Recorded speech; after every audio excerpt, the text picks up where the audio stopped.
Hello, and welcome to the Filene Fill-In, the podcast where we fill you in on what's been going on here at Filene's home base and out and about in the financial services world. I'm Holly Fearing with Filene. How much does the right support system set up our future success or lack thereof? And if small businesses are such a vital part of our national economy and local communities, why do entrepreneurs have such a hard time gaining access to the credit they need to start, run, or expand their business?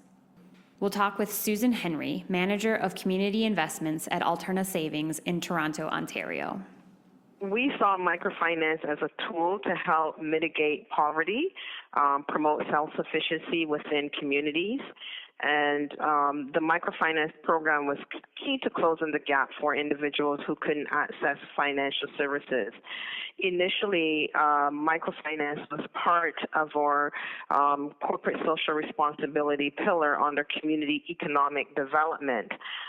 It is a program that resonated with who we are as a credit union and supported our mission in providing accessible financial products and services for all.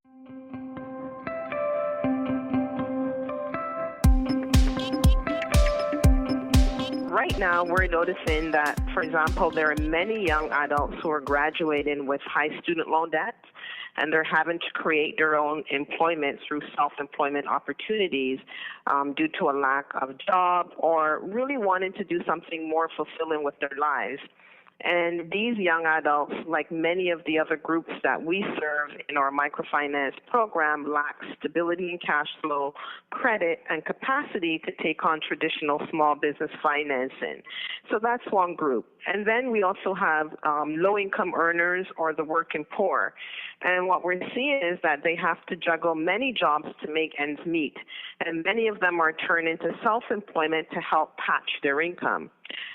These individuals, due to a lack of income capacity, don't qualify for traditional small business financing.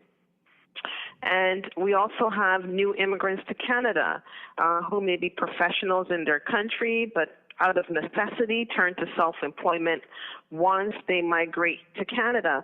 And usually they have lack of a credit history, and so they also don't qualify for traditional small business financing. So again, these are some of the groups that's being underserved, and these are some of the gaps that we're trying to fill through our programs. So can you talk a little bit more about those programs and what has Alterna done to really make a difference for those underserved groups and to help close that access gap?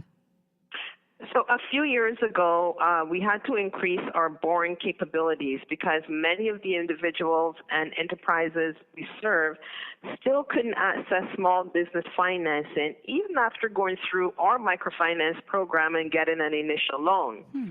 So there's a couple of reasons, why they still couldn't access the financing, and we believe conventional lenders think small loans are not profitable.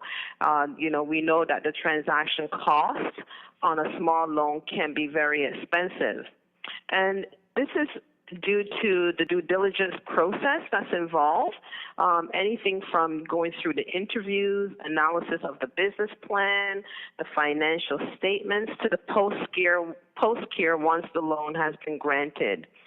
So we also had to expand our focus on microfinancing. We noticed that it was evolving and changing. And historically, we serve marginalized individuals, but we noticed an increasing population of individuals who were seeking microfinance but didn't fit conventional lending standards.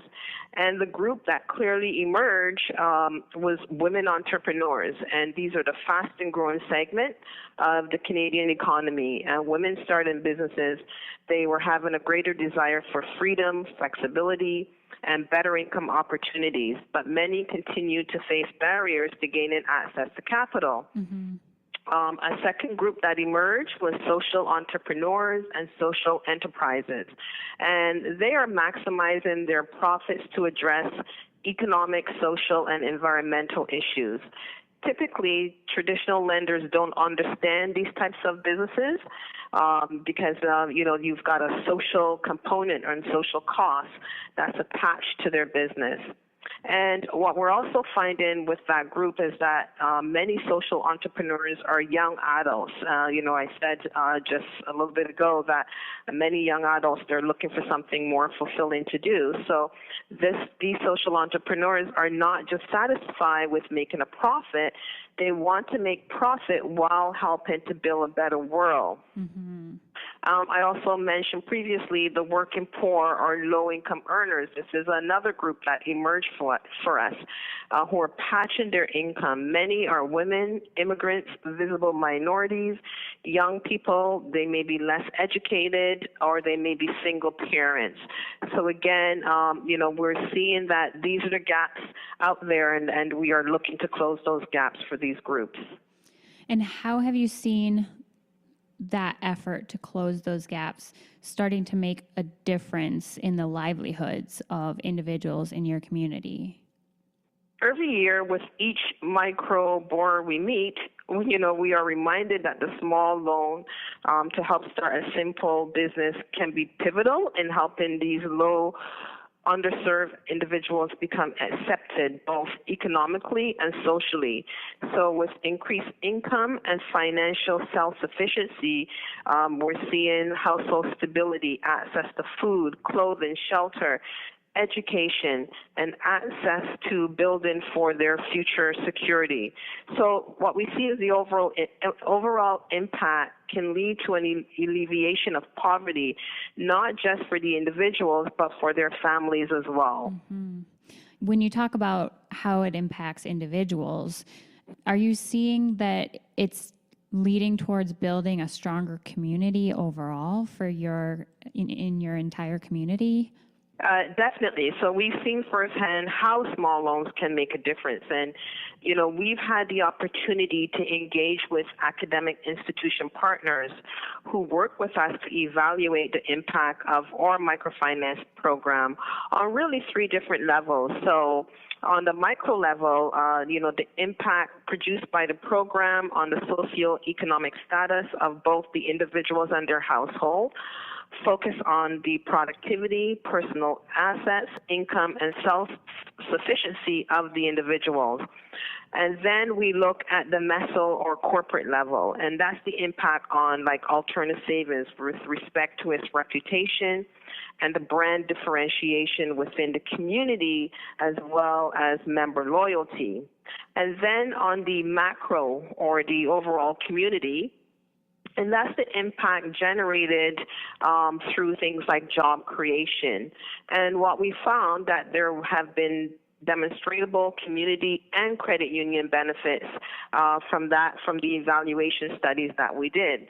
And at the individual or micro level, we found that the borrowers increased their income and socioeconomic status, not just for themselves, but again for their whole family. And at the corporate or Alterna level, we found that the borrowers were becoming active members of the credit union, utilizing things like checking, savings, and other loan products.